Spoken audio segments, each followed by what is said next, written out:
What's up, Raider Nation? Spicy Raider Girl here with Omar, and we are back with our season recap with a special guest.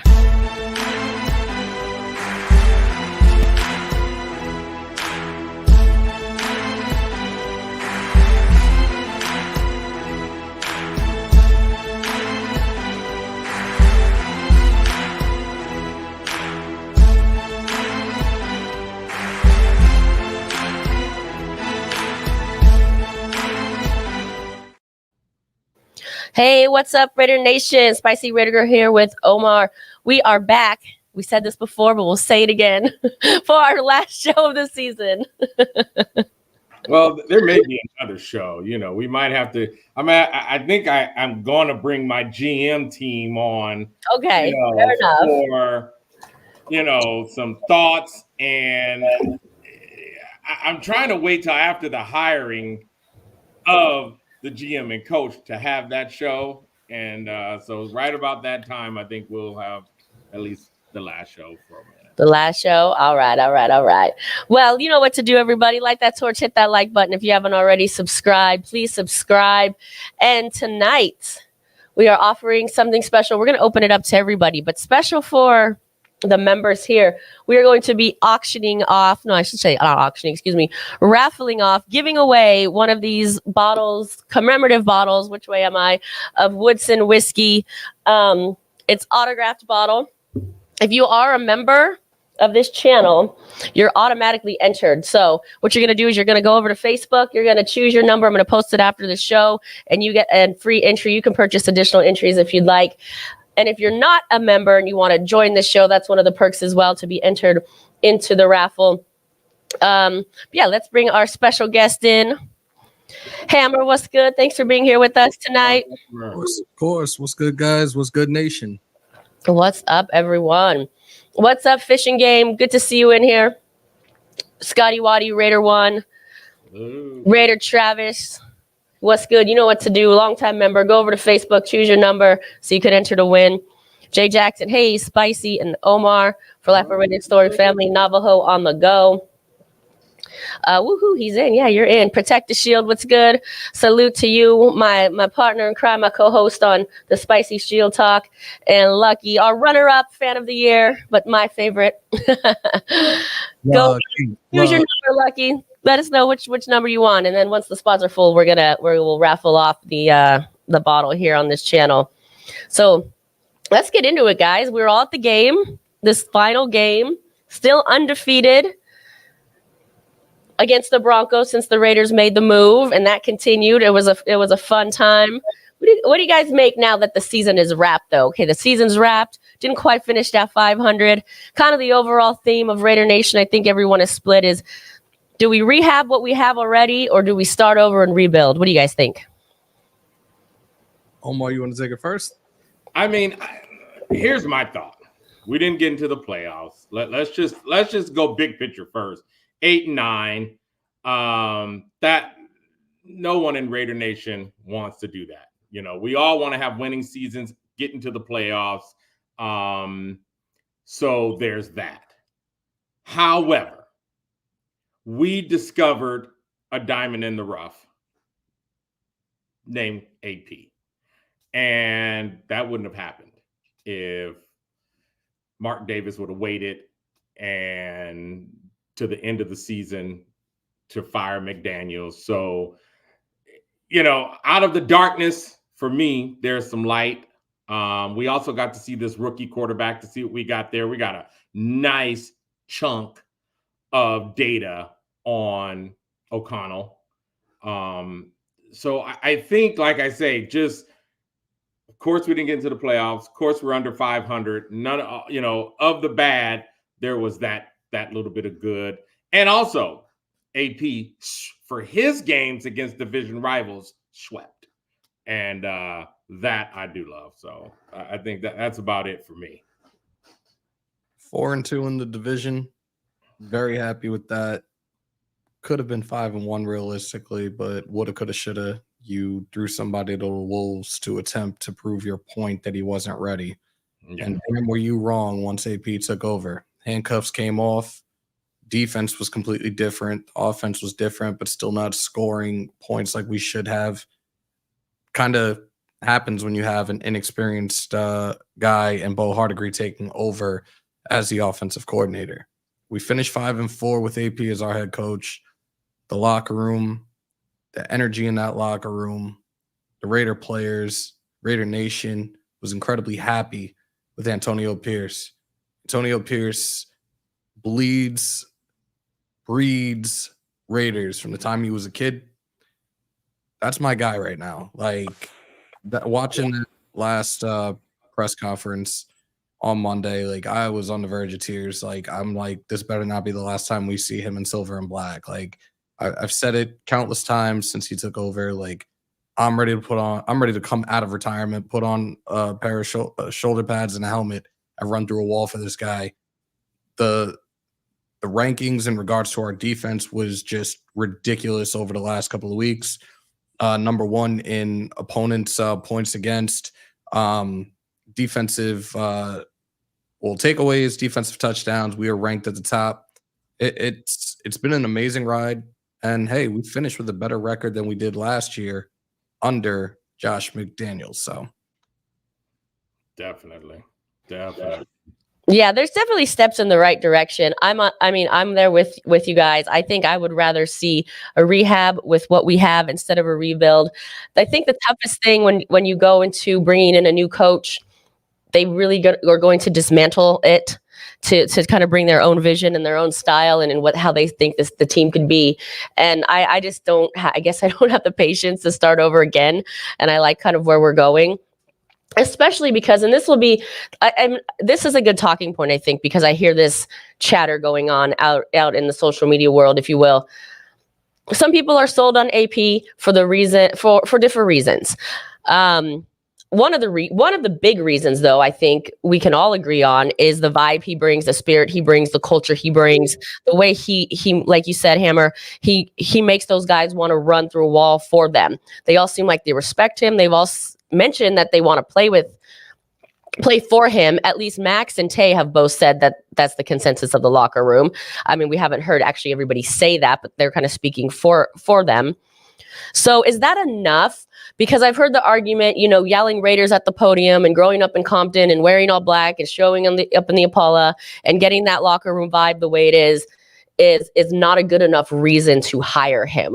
How do you guys respond to that narrative? For anybody with that narrative, don't root for the Raiders ever again. Because, and sorry, not sorry, but he has brought back this energy. He has brought back that old school Raider swag that we've been needing for years. And it's clear, hey, he's respected more by these players because he's been through it. He played in the league for years. He was a very successful linebacker, and he was a leader of that locker room when he was with the New York Football Giants. There's no reason that he should not have this head coaching position permanently for the next 2, 3, 4 years. He is a leader of men. These guys played for him. We heard Jack Jones say this in the press conference after the game, the difference between the Raider way and the Patriot way. Patriot way is that militant, disciplined shit. Anybody realize that we had the least penalties in the league this season? Right. The time you heard the Raiders have the least penalties in the league. Yeah, I don't think they're considering that. We talked about it during the presser that he does a lot more individual periods with these players to continue to hone their craft, but at the same time be disciplined. You could still be violent. You could still be relentless, but do it within the lines of the game. And they've done that. We didn't have a single penalty on Sunday. Yeah, that's crazy. That's crazy. Even said, and he said this jokingly, but if AP's not back next season, then the players are boycotting. Look, I heard that. We know it's a joke. We know it's a joke, but it was funny. Yeah, but that's how you feel deep down, like with humor, the way they say about humor, right? With humor, there's a little bit of truth in it. That's I think there's a lot of truth in it because if you look at what Josh Jacobs has said, if AP is back, he's 100% in, which means, yeah, this negotiation would be a lot easier if AP is there. Other than that, he might just, he's probably just going to go to the highest bidder and not care. So, whether they're boycotting or not, you'll get a lot more of that. I want to play for the Raiders and that's the way I'm going to negotiate versus fuck them. I'm out. I'm going somewhere else, or I'm just going to go to the highest bidder. So I think you're going to get that. And I think that is their way of boycotting. Travis, you know you're the best, but no, you did not do it right because I actually hasn't posted it yet, so I'm not sure what you posted your number 7 on, but I'll reserve it for you, buddy. Yeah, so to go to what going back to the kind of the narrative and then what you said, Hammer, about him as a player with the Giants, I think the most absurd post I've seen in terms of commenting on how AP is not a good fit is he's not a real Raider because, and then they showed a photo of him playing for the Giants. I can't. I'll touch on that. Like, look, I've been doing this now for 3 years. And yes, I'm from the East Coast. I'm from Long Island, New York. Like, I'm not meant to be a Raider. I'm not a real Raider fan. I'm supposed to be rooting for the Jets or the Giants. That type of stuff, and somebody putting a post up of him when he was playing, it wasn't his choice to get drafted right by the Giants. That type of stuff makes me want to punch you in the face. Okay. Like, this was his childhood team, and he grew up in Compton. Again, yeah, I grew up in New York, but guess what? The history of this organization, Al Davis, rest in peace. For those that don't know, he's from Brooklyn, y'all. Right. But the history of this team, that smash mouth in your face, take no prisoners type of attitude, was the way that I played growing up. Charles Woodson was at Michigan when I was in the 5th grade, and when we were in the 5th grade, the hype was the Michigan Uptowns. Everybody had to have a pair of those. I was already a Tim Brown fan, one of my all-time favorite receivers. But when we drafted Charles Woodson, it was just like more of a reason for me to love the Raiders. So I've been a Raider since I was 12 years old. Y'all can't take that away from me. And you can't. You're a late bloomer. No, I'm kidding. You can't take that away from AP as well. Like, it's in his blood. He grew up in Compton. He said it in the very first presser. And that was another thing that I think that got a lot of the nation even more excited to have a guy like this here. And I know we're talking about the possibility of them maybe bringing somebody else in, maybe Jim Harbaugh. Jim Harbaugh realistically is a 1B option for me. But at the same time, he's not going to be a guy that's going to come in here and rebuild. He didn't do that when he was with San Francisco. He made one little change here and there. It wasn't something that would make you go, what the F? And he brought that team, he led that team to a Super Bowl. So I don't think that if he were to be brought in as the next head coach, which again, that's 1B. I want AP. I've screamed it for weeks on end right now. I don't think if Harbaugh is here, I don't think it's going to be much of a difference. We just have to know that these guys are going to want to play for him as well. We've seen the things going on within the last couple of days since the offseason is officially here for us. A bunch of teams. We went through Black Monday, which me and Spicy talked about. I was excited for, because for me, it's a holiday when I can actually predict a bunch of these coaches being gone. But with our organization right now, they already have candidates that they're going to be interviewing for the GM position. You have Adam Peters, who's a 49ers executive, Ed Dobbs, who we actually had interviewed previously before Ziegler and McDaniels were hired. You got Trey Brown from Cincy and Terrence Gray from Buffalo that have already been reported as candidates for this GM position. For AP, apparently there's a couple of teams showing interest in him, including Tennessee Titans. The Jacksonville Jaguars earlier today requested to interview Patrick Graham and were denied. That doesn't mean that a team can't interview him for a head coaching position. That can happen, but they can deny defensive coordinator and try to hold him till whoever the next head coach is to ultimately let them make a decision. Is that going to be our defensive coordinator moving forward as well? So we shall see. There's plenty of time. We haven't really heard any names of head coaches as of right now as candidates. So as it stands right now, the only sole person is AP. Tell me, do you think that's telling that they don't want to allow him to interview with anyone else? To me, that's telling.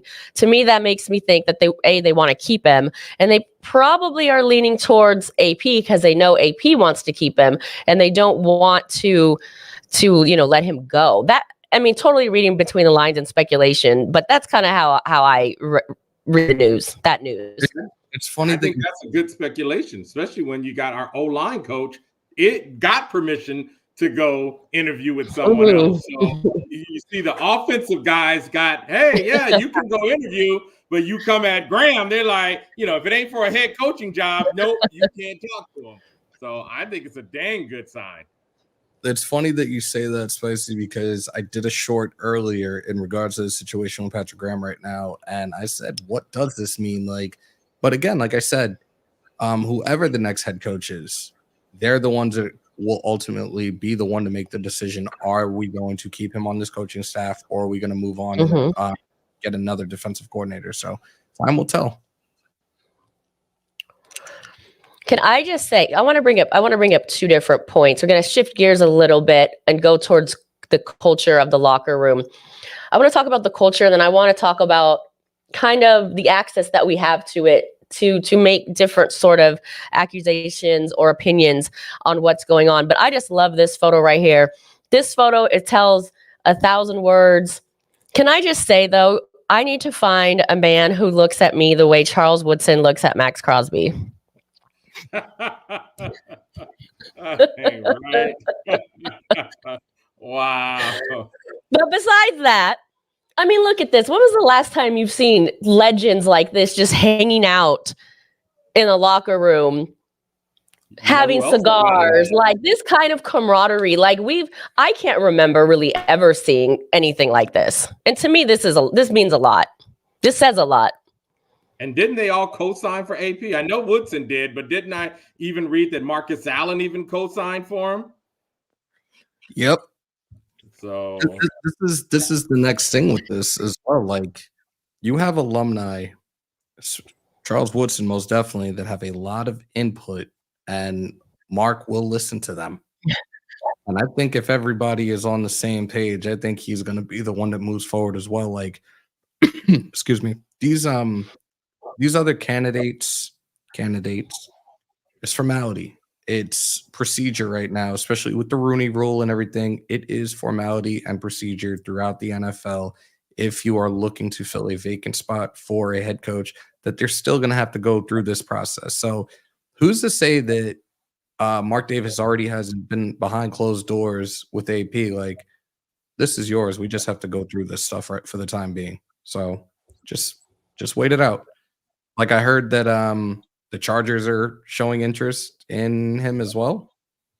Like, you guys are just now everybody's on the train, and they want to already dismantle. Like, yeah, we kicked the hell out of you guys 63-21, so now you want to upgrade?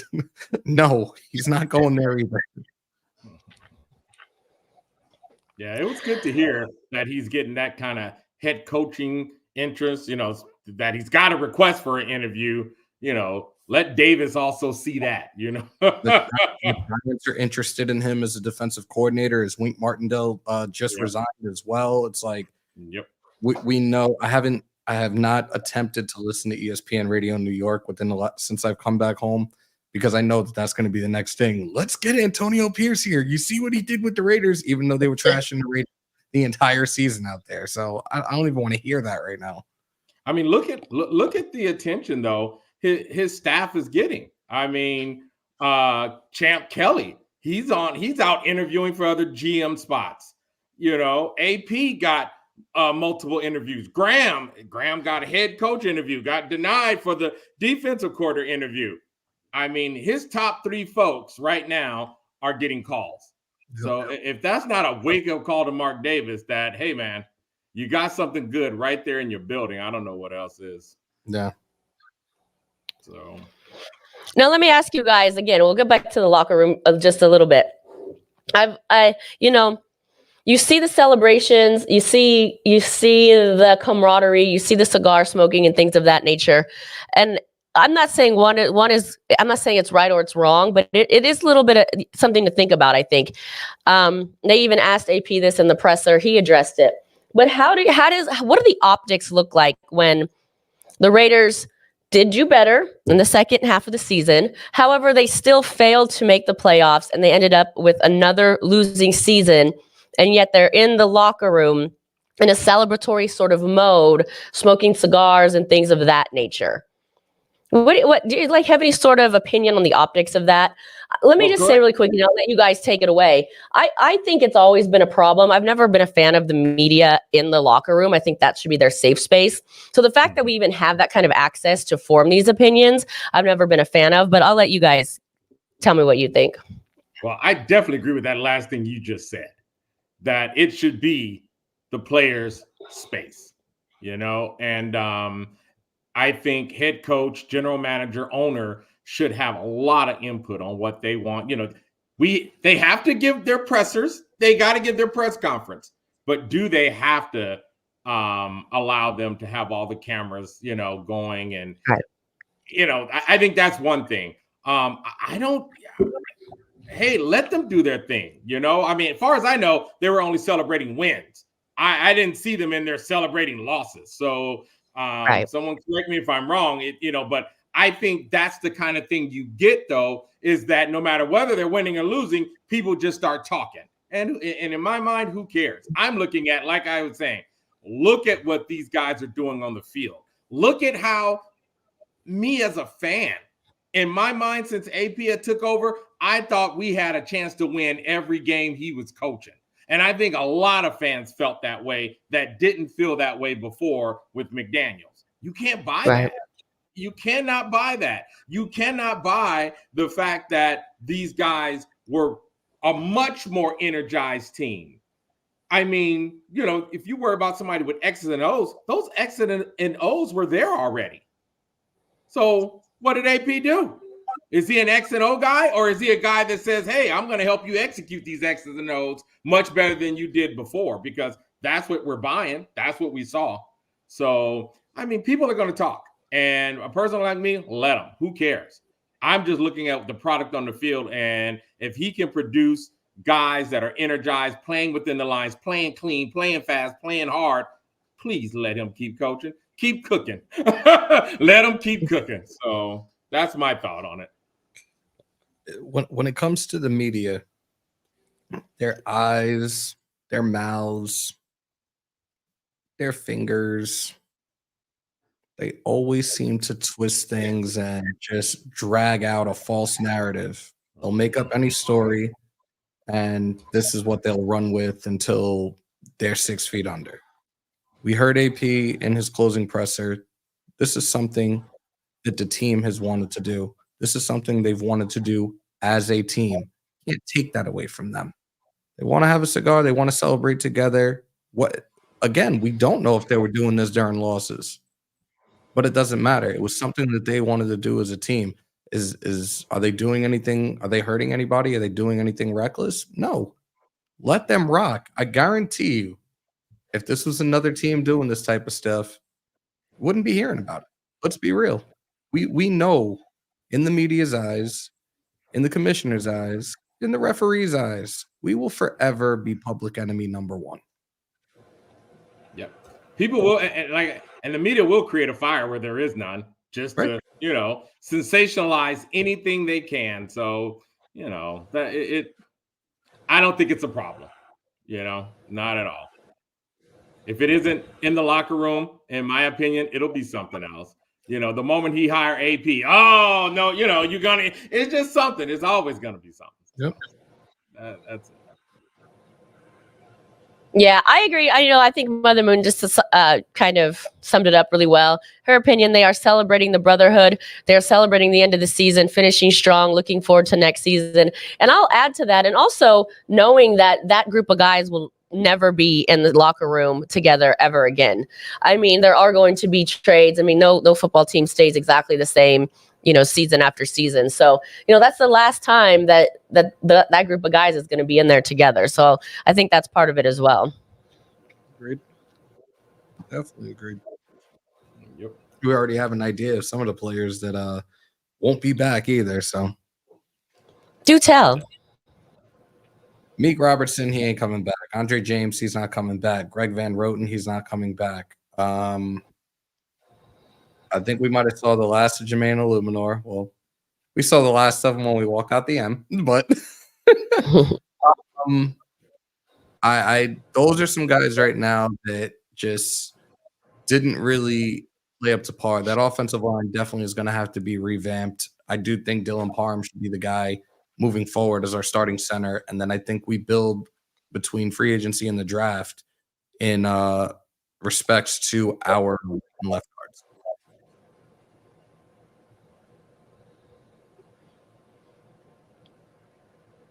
Yeah. I mean, it's hard. It's just hard to speculate. There's so much time between like now and when things start to happen. I think we're all like anxious and eager for decisions to be made. And I mean, really, there's just so much time. I mean, we can go almost crazy trying to figure out who's going to stay, who's going to leave, who's going to be signed, this, that, and the other. I mean, it's a lot. I think it's a lot. And also, you got to take into consideration some money too that we got to worry about.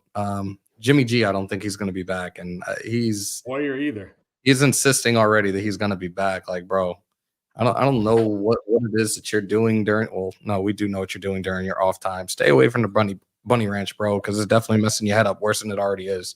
Well, I don't see him coming. You don't think he's a good leader, like off the field, though? I mean, he's very supportive. He's excited when the guys score. He's excited when the team wins. He seems to be engaged. You haven't seen any negativity come out of him. I mean, do you think he could still help it, as like a mentoring type of quarterback? For what he's owed? Hell no. I'm not wasting any more money on him if he's not going to be playing. And right now, as it stands, looking at the Chicago Bears, they did keep their head coach. They fired their offensive coordinator. So right now, who's to say that they don't keep Justin Fields? We know for weeks now, a lot of people have talked about him potentially coming here via trade, whether it being a second or third round pick, and being the starting quarterback for us with Aiden O'Connell being the backup. If it seemed, like I said, it seems like Justin Fields might end up being there. If he's still there, we're obviously going to have to go and get one of these top tier quarterbacks in this upcoming draft, whether it being Michael Penix Jr., whether it being Bo Nix. Like, those are going to be guys that will be available for us. We have the 14th overall pick right now as it stands. We'll see what happens. Hey, Jaden was just in the locker room, man. You never know. You never know. there could be some trading up for him. I think that's AP's guy. So, Fishing Game says Spicy's crush, Jimmy G. You know what? Because every time we're on my show, we talk about Jimmy G. We gotta cue this up for a sec. Oh, geez. Although he's not my crush. I do have a crush, though, but it's not him. Actually, he's not even on the Raiders. But he does play for a local Bay Area team. I'll leave it at that. Oh, man. You know what I've read, though, that I love? And I had made this comment about AP. And I was saying, and I think a lot of people have said it too, that, the Raiders haven't had this kind of swagger since Madden. And then I was reading an article in Bleacher Report, and they were just kind of matchmaking available coaches and matchmaking them with some of the teams. And of course, they matched us right up with AP. And the one thing they said is that, most interim coaches don't get a chance. However, there was this one coach who was also a linebacker coach, and his name was John Madden. And I was just like, I read that and I was just like, man, if that's just, history repeating itself, maybe, right? And good history, so long as that history of not hiring an interim coach doesn't repeat himself, I think we'll be all right. But I just thought that was a really cool comparison, with Madden.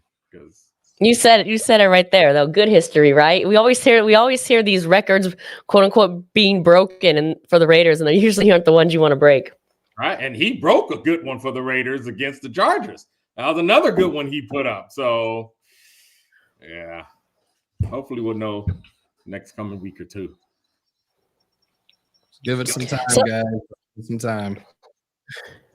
I mean, at the end of that game, like I said, all of us were there at the game, and what I didn't expect to happen was for the stadium, for the fans that were left in the stadium to start chanting AP. I mean, he got a very, very warm, well, I guess not welcome, goodbye, I guess you would say, or you know what I'm saying. He got a fan There you go. endorsement. There you go. Yes. Yeah. You and a Even few players are saying they hadn't heard anything like that. I think Devontae was saying that. I read that he was saying, I've never seen anything like that where fans are chanting a coach's name, saying something, especially him playing on different teams, on two different teams. So, yeah, I think that was a positive message. There were even signs in the stands, multiple signs. I thought he was going to do like a little victory lap, but he did it I think that maybe would have been a little much. So I think he did it well, where he kind of he felt it. You can tell he felt it. He was feeling himself. He kind of got a little hyped and was like, okay, let me just da-da-da-da-da. And then, he ran off the field. But yeah, that was a surprise to me. I never seen anything like that either. Yeah. Pretty cool, man. Pretty cool. That's my head coach. So let's talk a little bit about, I guess, other options. I feel like we just keep hearing the same two options. It's kind of getting a little tiring to hear, right? It's just like AP or Harbaugh, AP or Harbaugh, AP or Harbaugh. First question, you guys, is: do you think those are the only choices? And if not, like, who else do you think could be in the mix? I'd say I hope those are only two choices. I hope it's either, you know what I mean? And because there isn't another name that comes up that at least that I could think of that I would even want to consider, or maybe it's just some kind of denial and I don't even want to admit there's some other options. I'm trying to look through it now, and like as it stands right now, like there's nothing out there for any other candidates right now, at least for us. Like there's other teams that have these candidates that they're looking into. The Panthers, they're looking into Ben Johnson, Todd Monken, Dave Canellis, Bobby Slowick, Dan Quinn, Mike McDonald. They have a long list. While with us, there's not a single name on this list right now for us. While other teams do, even the Chargers have a huge list, and Patrick Graham's on that list. I don't know. I really think it's going to be a 1A, 1B, but still have to follow the Rooney Rule. So they will have some other coaches come in for these interviews, and we'll see what happens. Like we talked about what the candidates for the GM position for us are. We still have yet to see anything with a head coach. Yeah. Some of the things I've read, I just stopped. All the speculation of Belichick. I was just like, dude. Oh my gosh! Are you kidding me? That was just the most waste of writing I've. So and like I said, we know he has to interview some other people, but I haven't heard of anything at all yet. So okay. Speaking of the Rooney Rule, who's the female they bring in? Did they bring in? But I think it was for the GM spot, an executive from the Denver Broncos. I can't think of her name, but she's in the personnel department, and I think they brought her in for a GM interview. Only ones I see right now for the GM is Ed Dodds, Trey Brown, Terrence Gray, and Tom Telesco. That's it. Those are all right now for the GMs for us.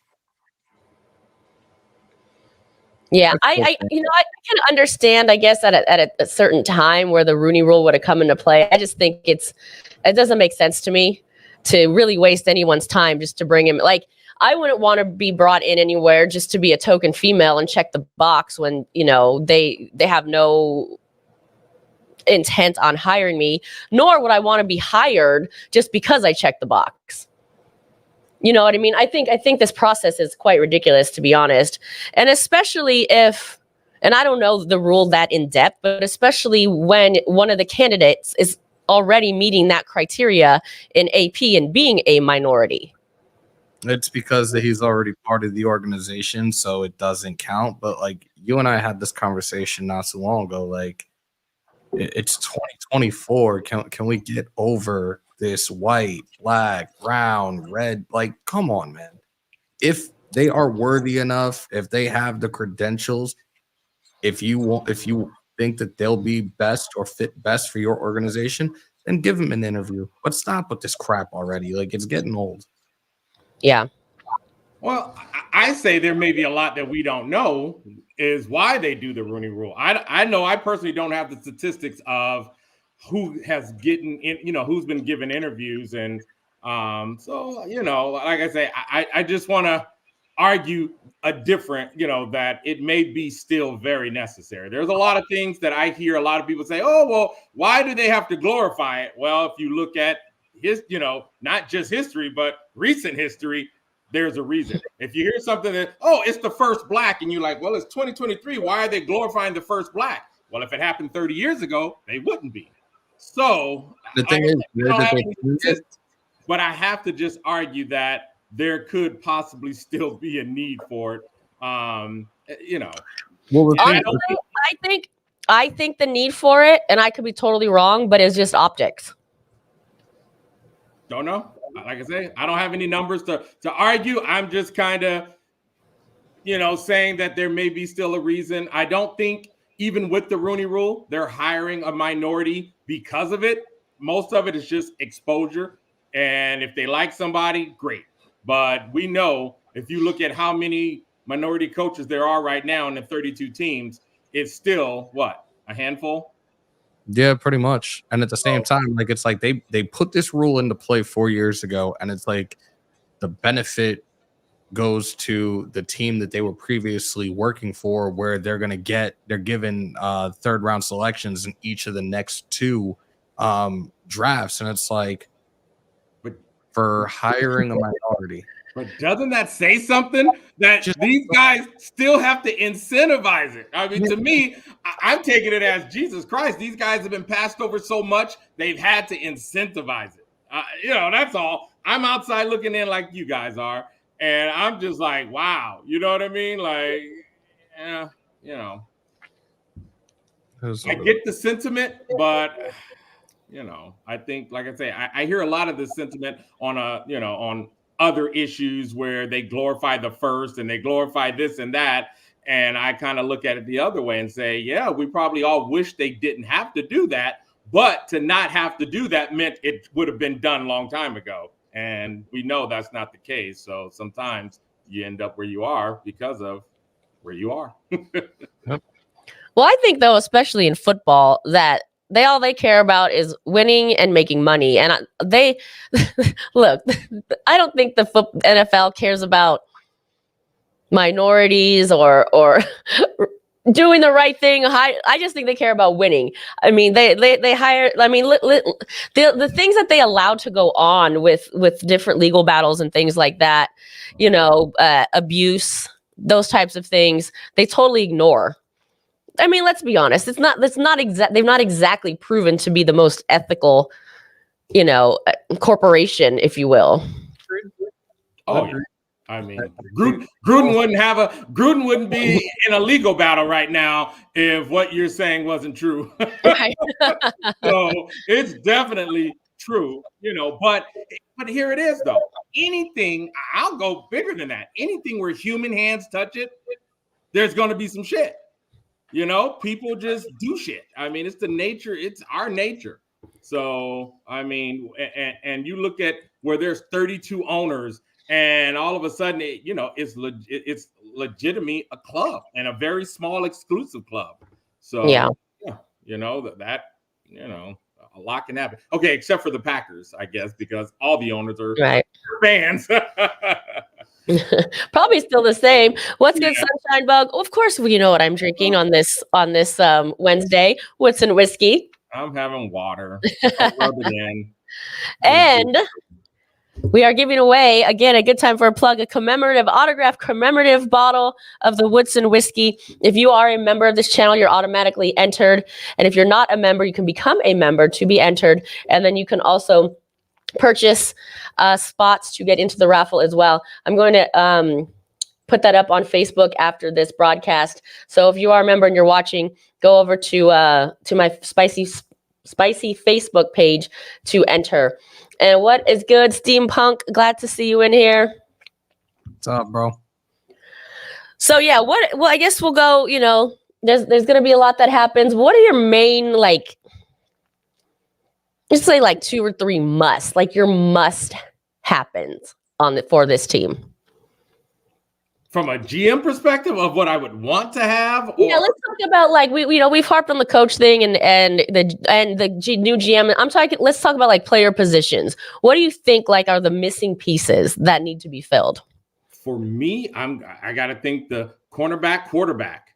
I mean, I think those 2 positions, an upgrade, and that upgrade could be O'Connell, second season O'Connell, could be the upgrade over first season O'Connell. So don't take that statement as I'm giving up on O'Connell. I'm just saying we need to upgrade the cornerback and the quarterback position. To me, those are critical. And then defensive tackle is third.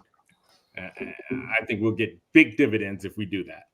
So we're pretty much in the same boat. I've said this from the time we drafted the kid. O'Connell is definitely a backup at best. Dude definitely needs to learn how to move his feet, and I don't think it's going to happen. He's definitely more of a pocket passer. We're gonna end up drafting one if we don't get Justin Fields. Mm-hmm. Corner, absolutely, and a guy that I have on my radar in free agency is going to be Jalen Johnson. We saw what he did against us back in October. I think he would be a really good fit at the cornerback position for us moving forward. I know we didn't get to see much out of Jacorian Bennett this season, and I was definitely disappointed because he was a guy that I had in a lot of mock drafts last year. We got him, and he just needs more work and more development, and I can't knock the kid for that. When it comes to Aiden O'Connell, you'll have people like we've seen it throughout the season, especially once he became a starter. He's not it. Get rid of him. He's a backup. He's on a rookie contract, which he's averaging a little over $1 million a year. Leave the kid alone. Let him stay with us. Let him be our serviceable backup. Excuse me. And third, defensive tackle, preferably free agency first. Chris Jones, Leonard Williams, Christian Wilkinson. Preferably, obviously, Chris Jones, and I don't care if we have to break the bank. Like, you got to go with that and we're good. $25 to $28 million is probably going to be his market value. I'd bring him in. And then offensive line, build through the draft. Get another defensive tackle, Tavondre Sweat out of Texas. We'll be fine. All right, so who do you guys think is disposable on this team? Who on this team do you think is valuable to trade or invaluable, I guess, that we just want to kind of cut ties with, but it's valuable to trade to make the team stronger? Who are you guys looking at as making some moves? So Jimmy's out. Got it. And like I said before, Meek Robertson. Meek, yep. JJ, Greg Van Roten, potentially Illuminor. Hoyer. Is Hoyer on 1 year anyway? Who? Hoyer. Oh, yeah. That guy should be on the team this year. No, he's on a 2-year deal. So McDaniel screwed us again. Oh. Hopefully we get rid of him. Yeah. Yo, Steampunk, you're breaking my heart, bro. You're breaking my heart, bro. Oh, Steampunk, what up? Oh, no. He thinks JJ is disposable. Oh, no. That's another reason why I really want to keep AP, because I think JJ will be a lot more in a negotiating mood. Travis, you just gave me one that I keep forgetting about. Mr. Helmet, he's got to go. He's probably going to get traded for probably a 6th-round pick at best. He's not part of the system moving forward, though. Absolutely. No, I agree with that. And the way Tucker's been playing, man, we can put that kid everywhere. Jeez, slot, deep. Tucker reminds me of another receiver that we had not too long ago, and I hope he just stays out of trouble. Yeah, stay out of trouble. All out, please. Did he buy a vet? We need to check his lot. Oh no. They all need to just buy like phantom Rolls Royces because those cars aren't really meant to drive. They're meant to be driven in. Of course, you can drive them, but you know what I mean. They need to have drivers. Definitely. Yeah, I agree, Travis. Keep Zeus, but also keep JJ. I think both of them have a spot on the team, and I think it would benefit the Raiders to keep them both. Zeus is here for another 2 years. If we can get JJ, and I think if AP is back, JJ will come back on the cheap and probably still do 3 years. Like, he wants to finish his career here. He said that directly to me when we met at the Pro Bowl last year. He wants to finish his career as a Raider. He actually wants to be done and hang it up by the time he's 30. I don't see why we don't bring him back, run a two-headed monster with him and Zeus. You'll probably see a carry percentage of like 60, 40, 70, 30. I'm here for it, though. 1,000% I'm here for it. I think the only thing is I think the holdout kind of hurt him a little bit. I think that's the only thing. Who's the head coach and who's GM? Who declined the 5th-year option? Yeah, I'm just saying we can't. I don't think we can have something like that happen again. I don't think it would. It won't happen if AP is here. Like, look, that whole situation stemmed from those two clowns. They declined his 5th-year option. They made him start in the Hall of Fame game, and he put on a performance that right after the game, everybody was already talking, oh, he's getting traded. He's going here. He's going there. And McDaniel shut it down. But then within the first 4 weeks of that season, he wasn't being utilized the way he should have been. He realistically could have been a 2,000-yard rusher last season. That was all they're doing. They had their guys that they did not like from the time they came in, and it was clear as day. Jacobs was definitely one of them. Carr was definitely one of them, and that's why they were able to get out of the contract the way they did. They put some literature in there that it wasn't going to break the bank. You gave Waller an extension. Waller got traded to the Giants for a 3rd-round pick. They could have done the same thing with Renfro even when he got an extension, but nobody seemed to be interested in Renfro. Yeah, probably for good reason. Steampunk, we talked about this earlier in the show. We were all in agreement that we all would rather have AP come back over Harbaugh. We think for several reasons, mostly just because we think the guys want to play for him, and we like what they have hopefully can carry on into the next season. I mean, what was the record again? With AP, was it 6-5? 5-4. 5-4. Okay. Let's see. Undefeated. No, wasn't undefeated. He was. I think he had one loss in the division, and that was a loss. No losses in the division. He beat Chargers, Denver, and KC. He had one loss. The first meeting against KC, he was the head coach. Was he? Yeah, so he was 3-1. Okay, all right, my bad. I thought he wasn't. Yeah, he was 3-1 in the division, which I'm fine with. Yeah, it's a good way. It's a good way to finish out the season for sure. Carry on that momentum. Those are good numbers. Listen, it was a losing season, so I think a losing season is disappointing. People might disagree with me, but look, if you're having a losing season, it's a disappointing season. But anyway, that's good. I think that's good momentum and finishing better than last year with all the chaos that has gone on. I mean, year after year there's chaos, but I think this year was certainly more than last year. The year before was even more than that, but I really thought that we were kind of like reliving 2021. And I told everybody that my rally cry was back. Fuck your adversity. But again, it was the offense that was the Achilles heel. Like, they could not score points, and just some ridiculous play calling at times, 3rd-and-1 situations, and you guys trick plays and not converting. Like, that loss to Minnesota, that kind of falls in on Renfro. You fumbled when we were in the red zone and we had an opportunity to score. That could have just been a 7-3 win for us. The Colts game, shot ourselves in the foot. Well, not really. The refs kind of took over. Penalized Mac Jones twice on penalties that should not have been called.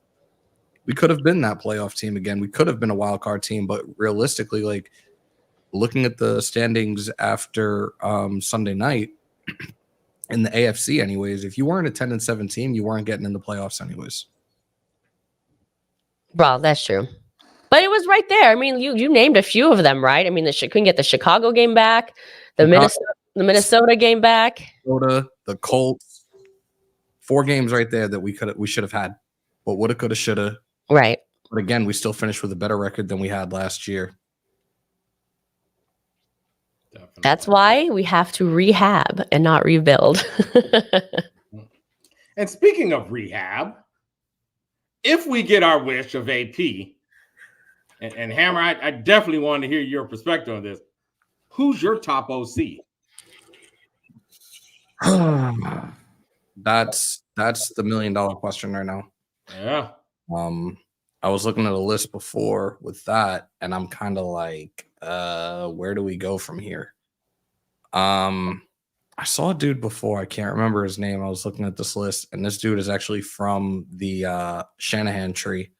So right away, you already got my attention because we see what the Shanahan tree has produced so far. Look at Logic's doppelganger in Mike McDaniel and what he's doing with the Miami Dolphins offense.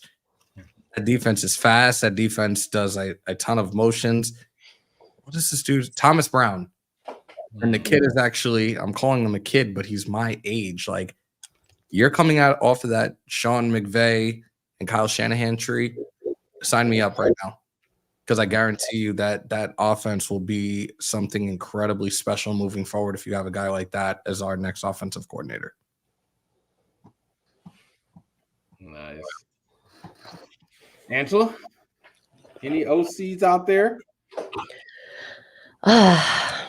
Honestly, I have no idea. I've said this before. It's like we can sit here and speculate and give all of our opinions and this and that all day long, but at the end of the day, I'm glad it's not my job to actually make these decisions because, I mean, these are tough calls to make, and there are little pieces here and there, but those little pieces are like huge.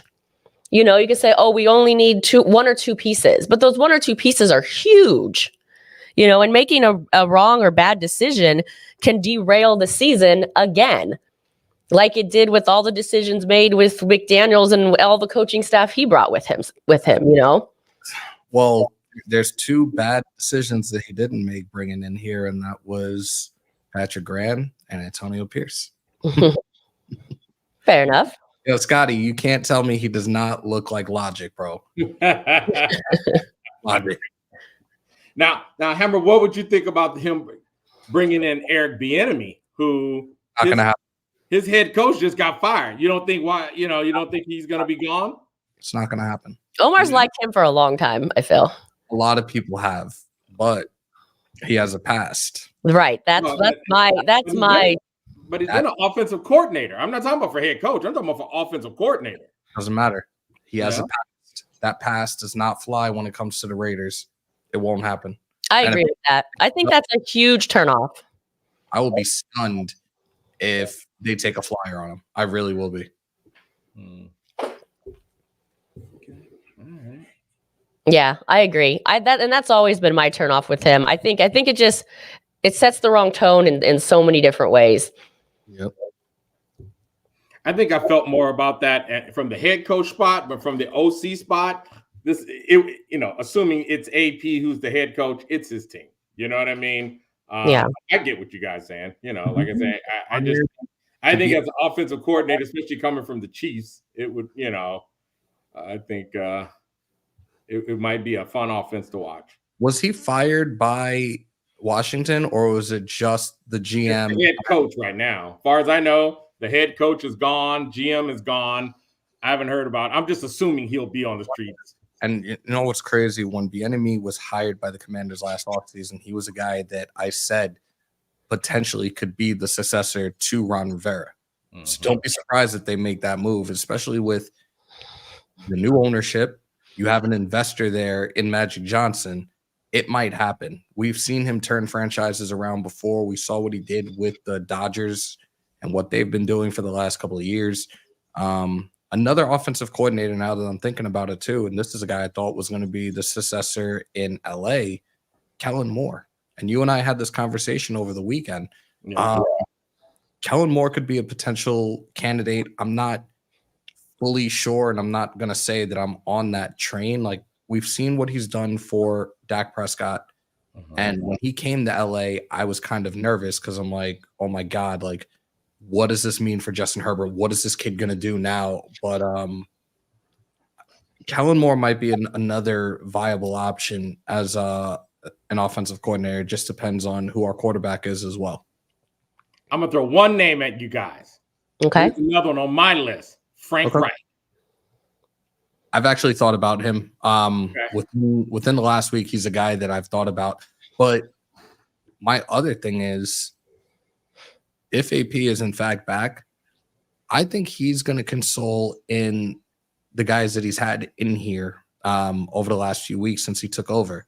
He'll listen to guys like Lewis. He'll listen to guys like Tom Coughlin, Adam Gase to get maybe some recommendations or considerations on guys that would best fit as the next offensive coordinator. We heard him say in the presser as a head coach, like he wants to be the guy to delegate and have these coordinators do their jobs. So what about Adam Gase? Gase is a guy, offensive-minded guy. He was a former OC. He's a guy that could be a maybe. But I think he will visit with them, have the conversations with them to maybe get an idea of who's going to be best fit as offensive coordinator, especially considering the weapons that this offense already has. We'll see. Switching gears here just a little bit. What's this about? I can drive, steampunk. Don't. I can drive golf carts. How many whiskeys did I have? How many people did you like run somebody off the course or something? What is this about? I'm not sure if Steampunk or Raider Travis was the victim in this. Who was the victim in this, or both? Steampunk or Travis?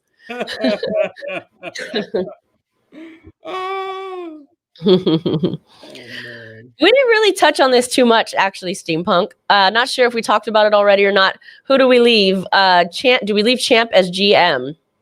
I don't see why not. I don't look. He actually, like, he is highly respected throughout the league, and that was another thing where we talked about Justin Fields earlier, and I felt like he already knows Justin Fields, and maybe that'll be the guy that'll pull the trigger. And this is another reason that I want AP and Champ together. We know it's not going to be. I'm trying to think of the nicest way to say it because I'm on your channel, so I don't want to say what I want to say, but I don't want these guys. Pretty much, I'll just put it this way: we don't need them button heads on decision making when it comes to personnel. We saw it last year. The report came out there that McDaniels and Ziegler were arguing over a trade. Ziegler wanted CJ Stroud and McDaniels vetoed it. Like, we just saw what he did, and he is the front runner for Offensive Rookie of the Year. You messed up, my guy. You messed up bad. So I think having Champ and AP together, they'll have the discussions, but it won't be them coming to blows. Really? Do you really want me to say it? Let me guess. But it might be clean what I'm going to guess. I was going to say crossing swords. Close enough. Okay. So we'll leave it at that. I gotta be respectful. Come on, Mother Moon, you're in the chat. I gotta be respectful. Yeah, those two guys would be on the same page. I think she heard me say it last week on my show. Shortly after into the chat, I said it. So, but no, I think that they'll be able to sit down and have these conscious personnel, these conscious football conversations to really evaluate and see what's going to fit best for this team, for this organization moving forward, without these guys really going at it. Oh, I want this guy. No, I want this guy. No, this is another reason why it just works perfectly to have these two guys back. And let's take this one last question before we wrap here, because I think it's an interesting one from Scotty Waddy. AOC did okay with the fill-in OC. Does that mean we spend our draft elsewhere and bring in an OC that can work with him? He is he's still moldable? I think that's he's saying. I don't think he's asking. I think he's saying that's what he thinks. He's moldable. I think we need a quarterback competition. He's played well enough, but not well enough to not have a competition going into next season. I think bottom line, yeah. The thing is, though, I mean, did he play well enough? I guess so. But he was never meant to start in the NFL. He did a good enough job, I suppose, an interim type of way.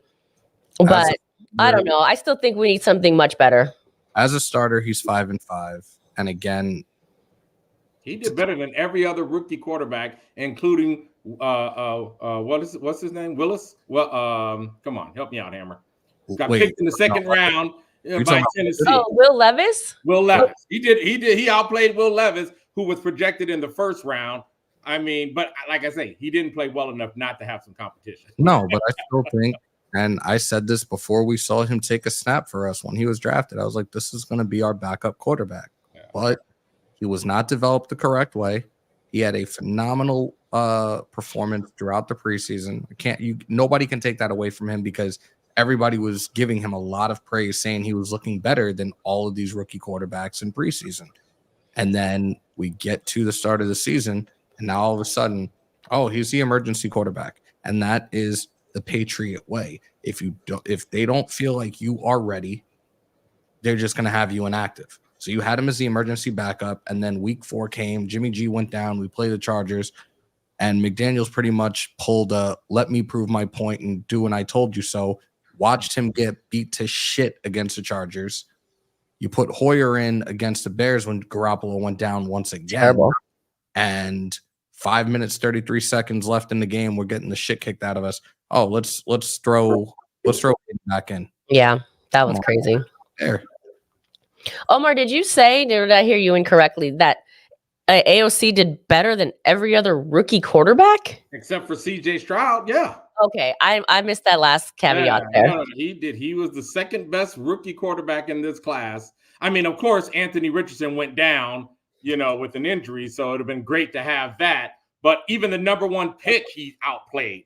He outplayed the number 1 quarterback taken off the board. So but still, in my mind, he played well enough that he should have to compete for the starting gig in season 2. So I hope we get really aggressive. That point there is why I would be very much against trading a lot to get a better draft pick. I know people have thrown Tay in the mix and things like that. Let's trade these guys to get a better draft pick.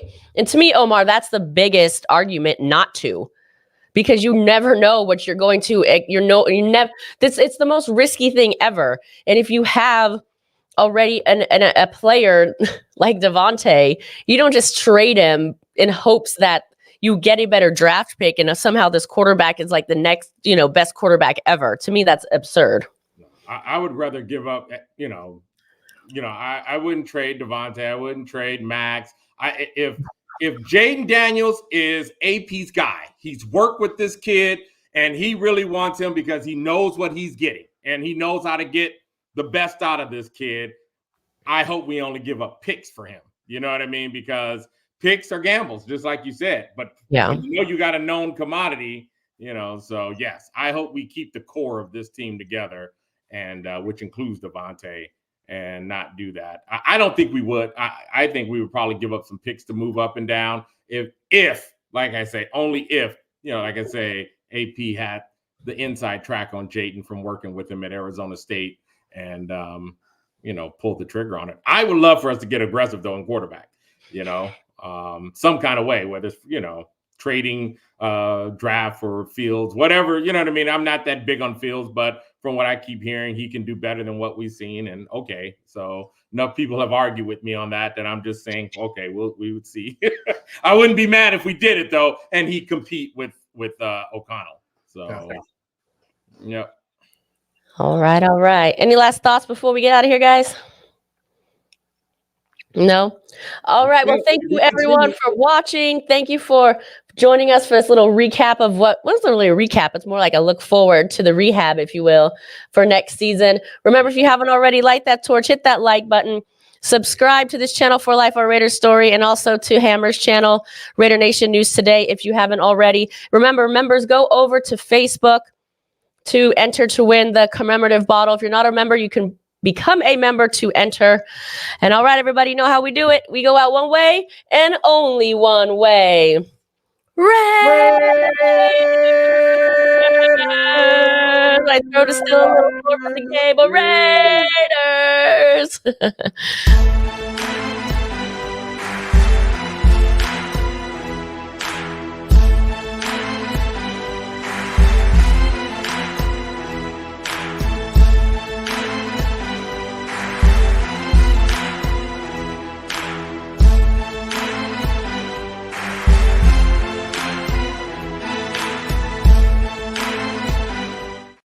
Bye, everyone. Thanks for watching.